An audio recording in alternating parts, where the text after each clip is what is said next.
The swastika is one of the most widely recognized symbols in the modern world, yet also one of the most misunderstood. While most people today associate it with Adolf Hitler and the Nazi regime, its origins stretch back thousands of years and are rooted in spiritual traditions such as Buddhism, Hinduism, and Jainism. The story of how a symbol of peace and auspiciousness was transformed into a mark of hatred and genocide is one of the most disturbing examples of cultural appropriation and manipulation in human history. To fully understand why Adolf Hitler and the Nazi Party adopted the swastika and what it originally meant, especially in the context of Buddhism, we must delve deep into both history and ideology. The word swastika comes from the ancient Indian language of Sanskrit, where it means conducive to well-being or good fortune. For millennia, the swastika was used as a sacred and positive symbol in many cultures around the world. In Buddhist tradition, the swastika represents eternity, universal harmony, and the footprints of the Buddha. It is commonly seen on statues, manuscripts, and temples across Asia. It is often used to denote the heart of the Buddha or the concept of Dharma, and it has remained a revered symbol in East Asia to this day. In Buddhism, the swastika can be found in both clockwise and counterclockwise forms, though the counterclockwise version, known as the swastika, is more common in East Asian depictions. The symbol is considered a representation of the eternal cycle of life, the interconnectedness of all beings, and the path to enlightenment. It is not associated with violence, nationalism, or racial superiority. On the contrary, it is associated with wisdom, kindness, and liberation from suffering.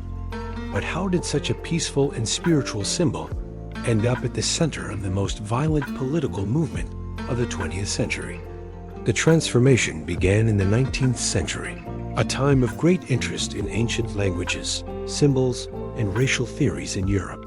As Western scholars discovered ancient Sanskrit texts and began translating Indian religious and philosophical works, they encountered the swastika and noted its widespread presence in Indian art and ritual. This led to the popularization of the symbol in academic and cultural circles. At the same time, European racial theorists began to develop the idea of the so-called Aryan race. This term was originally a linguistic category used to describe the Indo-European family of languages, including Sanskrit, Latin, Greek, and Germanic languages. However, it was soon distorted into a racial concept. Writers like Arthur de Gobineau and later Houston Stewart Chamberlain promoted the belief that there had once existed a superior Aryan race from which modern Germans descended. They viewed the swastika as an ancient Aryan symbol, evidence of the supposed racial and cultural superiority of the Aryan peoples. This misappropriation of the swastika was reinforced by archaeological discoveries in Europe, where the symbol was found on ancient pottery, textiles, and carvings dating back to the Bronze Age. German nationalist groups in the late 19th and early 20th centuries began adopting the swastika as a symbol of their vision of racial purity and national revival. It began appearing in nationalist publications, paramilitary uniforms, and architectural decorations long before Hitler rose to power. Adolf Hitler was profoundly influenced by these ideas. He read the works of anti-Semitic and nationalist writers who claimed that the Germans were the descendants of a master race. In his autobiography, Mein Kampf, Hitler described the swastika as a symbol that would represent the struggle of the Aryan man and the victory of his cause. He believed that symbols had the power to unite people emotionally and ideologically, and he was looking for a potent emblem that could embody the core beliefs of the Nazi Party. Hitler officially adopted the swastika as the emblem of the National Socialist German Workers' Party in the early 1920s. The specific design was his own creation. A black swastika rotated 45 degrees, placed inside a white circle on a red background. Each color and element was carefully chosen to evoke emotional and historical resonance. The red represented the social aspect of the movement. The white stood for national purity, and the black swastika symbolized the racial struggle and the creative Aryan spirit. By choosing the swastika, Hitler was attempting to tie his modern revolutionary political movement to what he viewed as ancient eternal truths. He wanted to appropriate the power of the past to legitimize his vision of the future.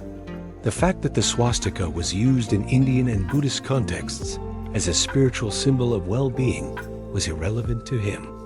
What mattered was that the symbol could be redefined to suit his ideological narrative.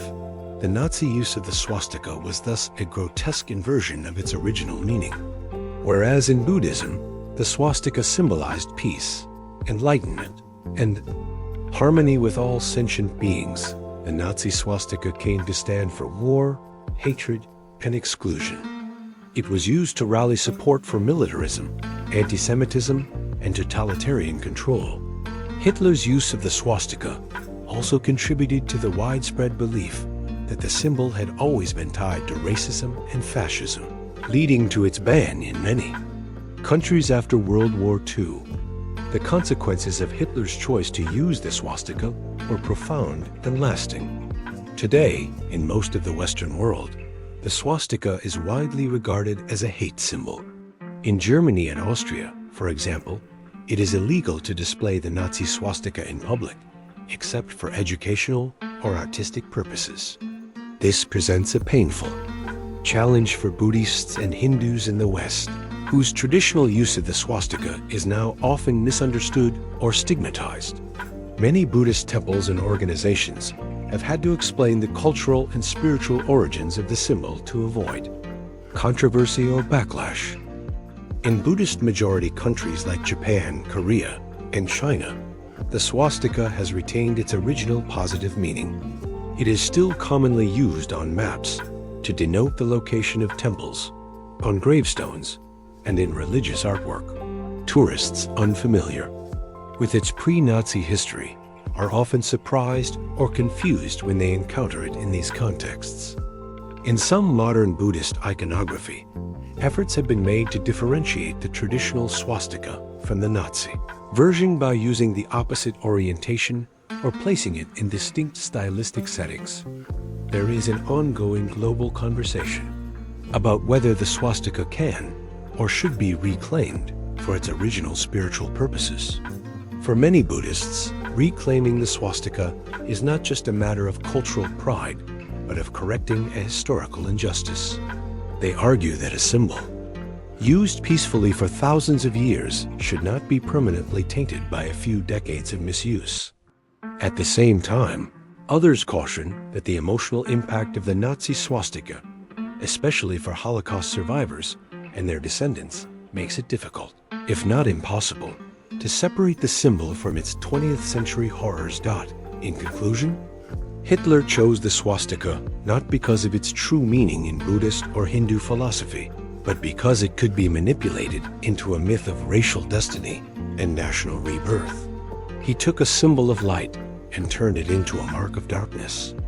Understanding the swastika's deeper history, especially in the context of Buddhism, allows use to see the contrast between its original sacred role and its perversion by Nazi ideology. It also invites us to reflect on the power of symbols, how they can be twisted by politics, and how recovering their true meaning might help heal some of the damage caused by history's most destructive lies. Thanks for watching. Our channel is new and needs your support. In our channel, you can find many videos on the history and philosophical teachings of Buddhism. Please subscribe to our channel to support the teachings of Buddha on YouTube. You can download our app from Google Play. Get notifications, daily quotes from Buddha, guided meditation methods, articles about Buddhist wisdom and sutras from Pali Canon. Discover inner peace, cultivate mindfulness, and unlock the infinite wisdom of the Buddha with this app. Download link below.